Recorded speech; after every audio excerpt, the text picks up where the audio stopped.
All right, let's go to the lines here. We'll begin with Don in Mount Washington. Hello, Don. Hey, Bob. How you doing? How you doing, Gene? Hey, Don. I think Mike Tomlin did a good decision with the Duck, and I want to tell you happy Thanksgiving to you and your family and to Gene. And have a good night. Thanks, Don. Appreciate that. You like those kind of short and sweet, to the point, right? Mm-hmm. Let's go out to John in Carrick. Hey, John. How are you tonight? Hey, how's it going? What's up? Hey, kudos to Mike Tomlin. This guy has put up all the pieces team in a great spot. And this Duck Hodge, a gunslinger, he's a little mini Brett Favre. You got to go with the guy. It's a confidence position. That's what quarterback is. And I would give the analogy that, like, Jordan Spieth has head games, Mason Rudolph head games, Duck Hodges, there's nothing going on upstairs. It's great.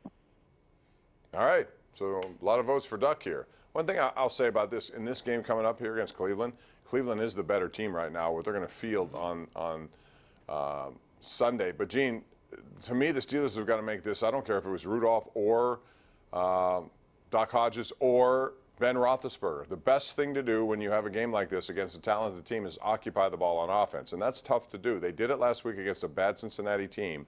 But how do they do it against Cleveland? And is it just Benny Snell? And is it good enough with that offensive line to control the line of scrimmage a little bit? Well, I think they have to at least try to do what they did against the Bengals, which was try to run the ball and commit to the run, which they had not done at all to that point this season. The difference, of course, is that the Bengals had a terrible run defense and the Browns do not. So it's more of a challenge this week, but I think the approach should be similar. In that you again have an inexperienced quarterback with receivers, and for some reason the tight ends have been taken out of this offense along with Ben Roethlisberger. So the offensive equation is really, really difficult.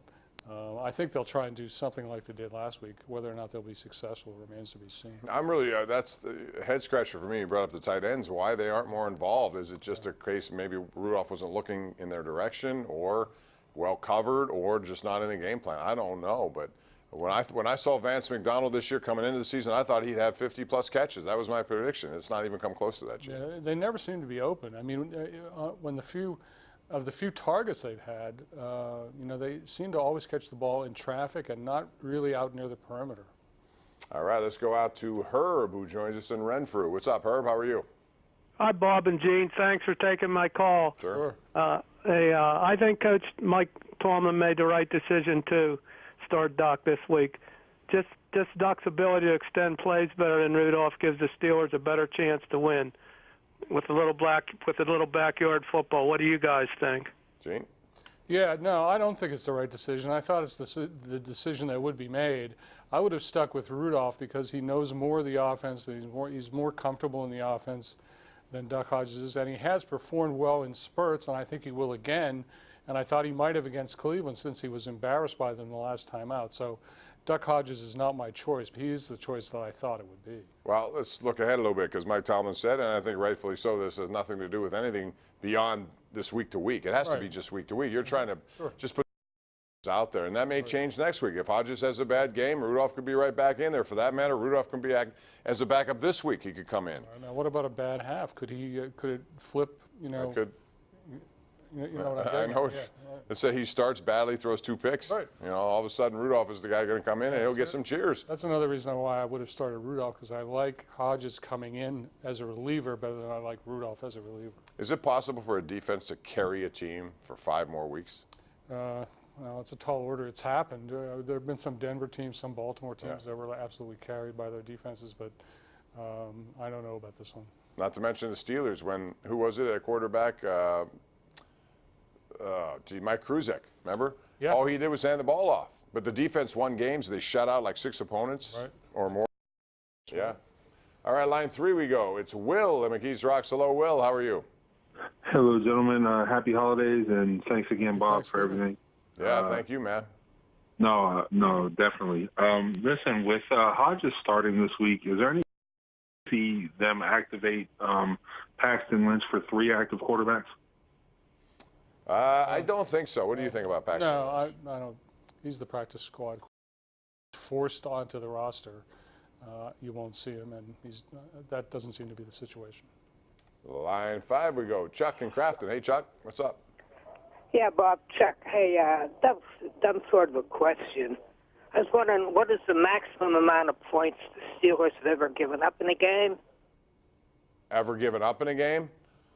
With that 51 point? Ever 51? Yeah. No, didn't they get beat 63-7 by the Giants? That was way back when they were really bad. 63-14, Yeah. I'm not sure. I think it's in the 60s, but I couldn't swear. Yeah, but 51 was right up there in top 5. I guarantee you that. Anything else? All right, let's go to Rich in Altoona. Rich, how you doing? Good, gentlemen. Happy Thanksgiving to both of you, and I want to change gears a little bit. Sure. I want to talk about the Pirates. Here we go again. They're thin on starting pitching. Follow me here. Going into 2020, they have one truly healthy starter. Dario Agrizal pitched decently down the stretch, gave him some good innings, good games. Why would you trade him at a position where it's really tenuous right now? Why would you trade him away? Can you answer that question? Cash? That's what they got, Dario Agrizal, yesterday. Yeah, I didn't really understand that either. I mean, I thought he was decent. Not somebody that couldn't be pried away, certainly, but I didn't think they would give him away like that. I was surprised. Yeah, especially when you think about Tyone's not going to be ready for who knows how long. Right. They're bringing back Chad Kuhl maybe, and he's had Tommy John. Who knows how he's going to respond. Sure. Archer's been up and down. Who's your ace? If I had to ask you that right now, is it Musgrove or is it Trevor Williams? Trevor Williams, I guess. But that's, you know, he did not Chris have. Archer's supposed to be your ace, but that's slim pickings. And if you're going to try to compete this year, which I think every team should try to win every year or try to compete every year, you got to do better than that. And I know it's early, so we'll see what Ben Sherrington can do. Their first order of business is to solidify this manager thing, and then they'll go from there. We got to take a break. Jake, Josiah, Rick, and Roberto all coming up next right here. This is the Ireland Contracting Nightly Sports Call on Pittsburgh CW.